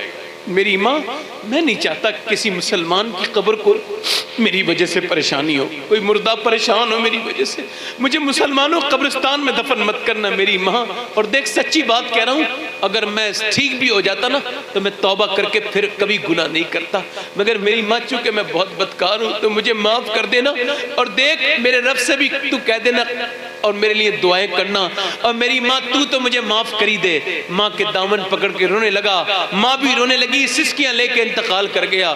उसकी उधर रूह निकली, उधर दरवाजे पे दस्तक हुई, माँ ने कहा हाय मेरा बेटा। दरवाजे पे दस्तक हुई तो माँ ने कहा कौन? का हसन बसरी। दरवाजा खोल के कहा आप कैसे आ गए? आपने फरमाया आपने तो कहा था नमाज जनाजा नहीं पढ़ाऊंगा। आपने फरमाया मुझे क्या पता था, अभी जब मैं सोया तो मुझे गैब से आवाज आई हसन बसरी तू तो मेरा दोस्त है, और एक दोस्त मेरा तेरे पड़ोस में मर गया है, मेरा वली जा उसकी नमाज जनाजा पढ़ ले। एक बार तौबा करके बंदा वली बन गया। कितना करीम रब है वो, और हम उससे भागे फिरते हैं। उससे तौबा कर लो, उससे कहो मालिक हुसैन इब्ने अली के सदक़े में माफ कर दे, हमने माँ बाप को सताया माफ कर दे, हमने खुदा किए गुनाह। मेरी बहनें सोचे गौर करें, माफी मांगे अपने रब से। अल्लाह ताला माफ करने वाला मेहरबान है। आप में कितने लोग ऐसे हुसैन के नाम पे गर्दन कटा देंगे? दोनों हाथ उठा के बताएं, नीचे हाथ कर ले। उलमा से नहीं कह रहा हूं, नीचे वालों से हाथ उठा के कहें इंशाअल्लाह। नीचे हाथ कर, गर्दन कटा सकते हैं? दोनों हाथ उठा के बताएं कितने लोग कटा देंगे नीचे हाथ। जो गर्दन कटा सकता है वो कुछ भी कर सकता है ना। तो आप में कितने लोग ऐसे हैं जो गर्दन भी कटा सकते हैं? एक दूसरे की तरफ मत देखना। और आज से हुजूर के नाम पे पूरी दाढ़ी भी रखा सकते हैं। इस महफिल में जरा खड़े हो जाएं। है कोई आशिक रसूल इस महफिल में जो हुसैन के नाम पे गर्दन भी कटा दे और दाढ़ी भी रखा ले?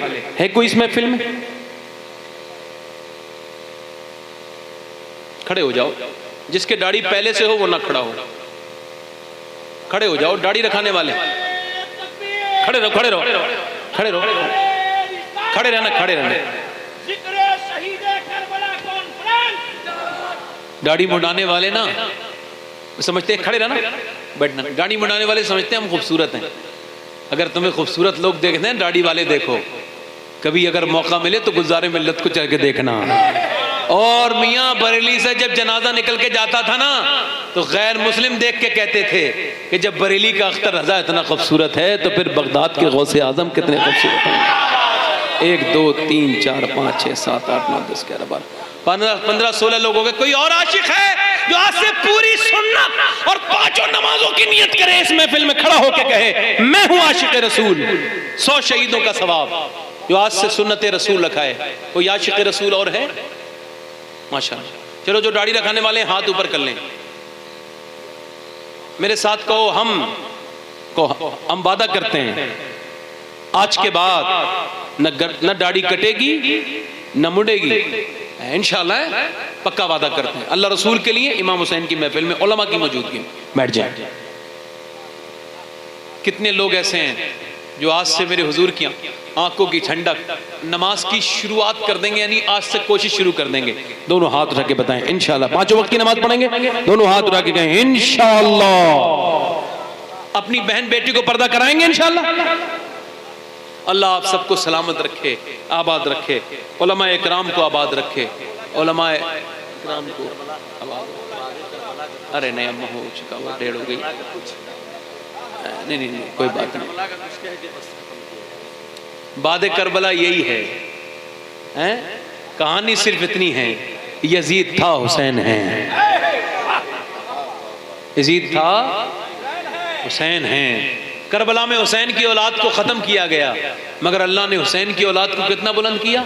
कोई अब्दुल कादिर जिलानी बन के चमक रहा है, कोई मोइनुद्दीन चिश्ती बन के चमक रहा है। न यजीद की वो जफा नहीं, न जियाद का वो सितम रहा, जो रहा तो नाम हुसैन का, जिसे जिंदा रखती है करबला। आज इमाम ज़ैनुल आबिदीन का यौम विसाल भी है, तो इमाम ज़ैनुल आबिदीन के सदक़े से अल्लाह हमारे बीमारों को शिफा अता फरमाए।